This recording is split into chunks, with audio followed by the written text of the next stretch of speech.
नमस्कार, IR 24 news देख रहे हैं आप और मैं युवराज। इस वक्त मैं सुजानपुर में मौजूद हूं, जो कि डेहरी अनुमंडल अंतर्गत और रोहतास जिला के अंदर पड़ता है।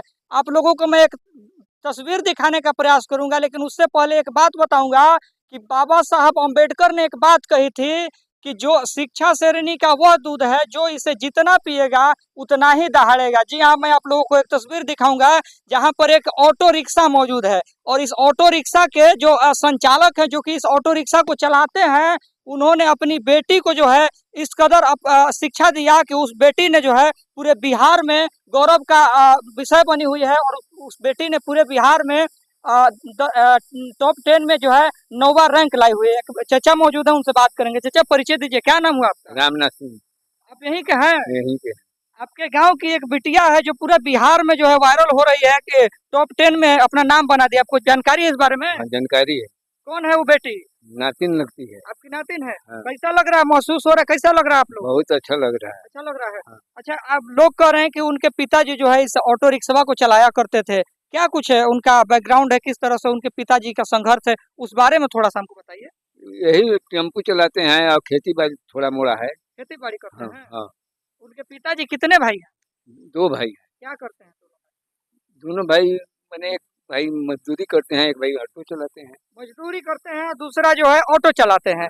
क्या कहना चाहेंगे उन महिलाओं को या उन बच्चियों को जो कि कहीं ना कहीं गरीबी की वजह से या फिर असामाजिकता की वजह से पढ़ाइयाँ नहीं कर पाती है? जिस तरह आपने कहा कि मेरी पोती है, उसने जो है पूरे बिहार में इतना अच्छा नाम कर रही है, तो क्या संदेश देना चाहेंगे उन बच्चियों को? बस बहुत अच्छा समझ रहे हैं। उन लोगों को भी पढ़ना चाहिए ना? पढ़ना चाहिए। गरीबी से तंग नहीं ना होना चाहिए। नहीं। विशेष में अब आप लोगों की प्रतीक्षाओं को और बढ़ाने का प्रयास नहीं करूंगा और इस बच्ची से ही डायरेक्ट मिलवाने का प्रयास करूंगा। देख पा रहे होंगे ये इस बच्ची का घर है और इसी घर की बच्ची है जो रहने वाली है। इससे बात करेंगे। सबसे पहले तो बाबू, स्वागत है आपका हमारे चैनल में। परिचय दीजिए अपना। मेरा नाम अंजलि कुमारी है।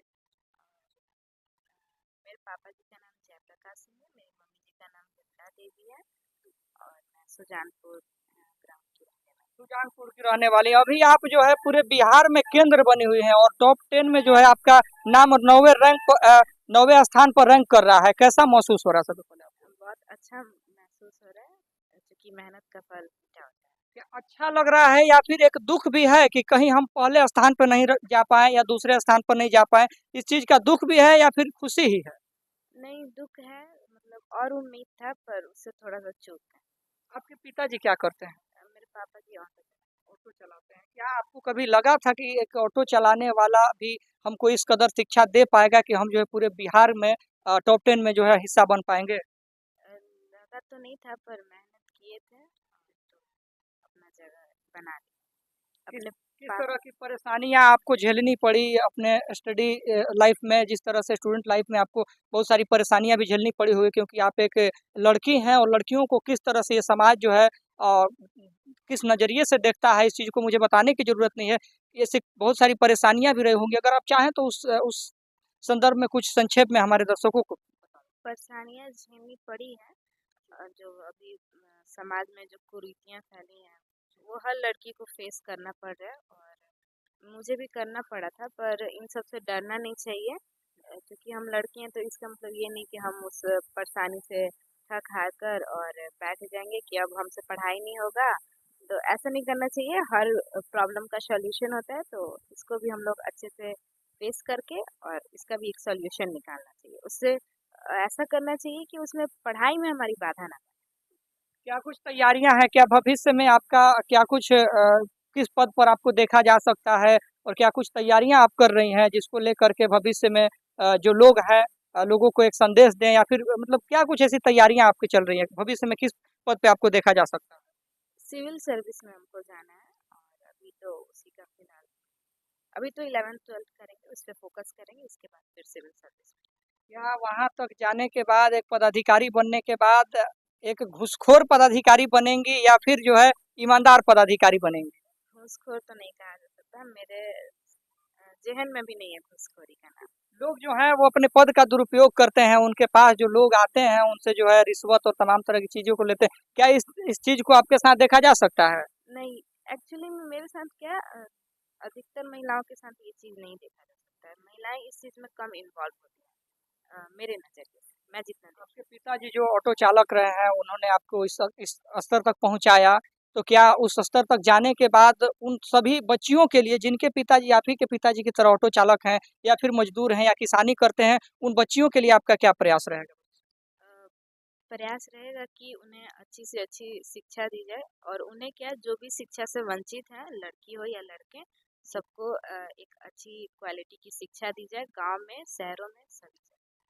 इस बच्ची ने एक बहुत ही प्यारा चीज़ कहा है और एक बहुत प्यारी बातों को कहा है कि हम महिलाएं हैं, अगर चाह जाएं तो फूलन देवी भी बन सकते हैं, रानी झलकारी बाई भी बन सकते हैं और ज़रूरत आने पर जो है माता सावित्री बाई फुले भी बन सकते हैं। जिस तरह से सावित्री बाई फुले जो है वो विद्यालयों में जब जाया करती थी तो तमाम असामाजिक लोग थे उन पर पत्थर और कीचड़ फेंका करते थे, लेकिन उन्होंने जो है इन तमाम चीज़ों को इग्नोर करते हुए तमाम महिलाओं को शिक्षित करने का प्रयास किया और एक समाज में बहुत ही बड़ा मिसाल बन के रह गई।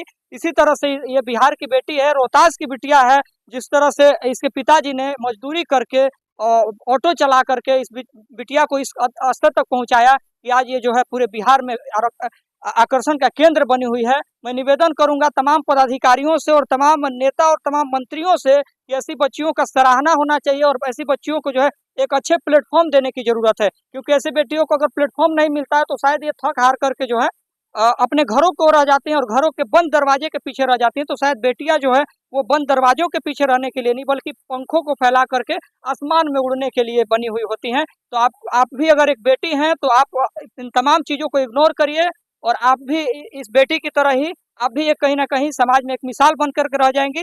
बाकी मेरा प्रयास का सलाह कमेंट बॉक्स में बताना मत भूलिएगा। चैनल पर नए होंगे तो चैनल को सब्सक्राइब करके वीडियो को लाइक और शेयर करना मत भूलिएगा। मिलूंगा एक और ऐसी खबर तब तक के लिए जय हिंद।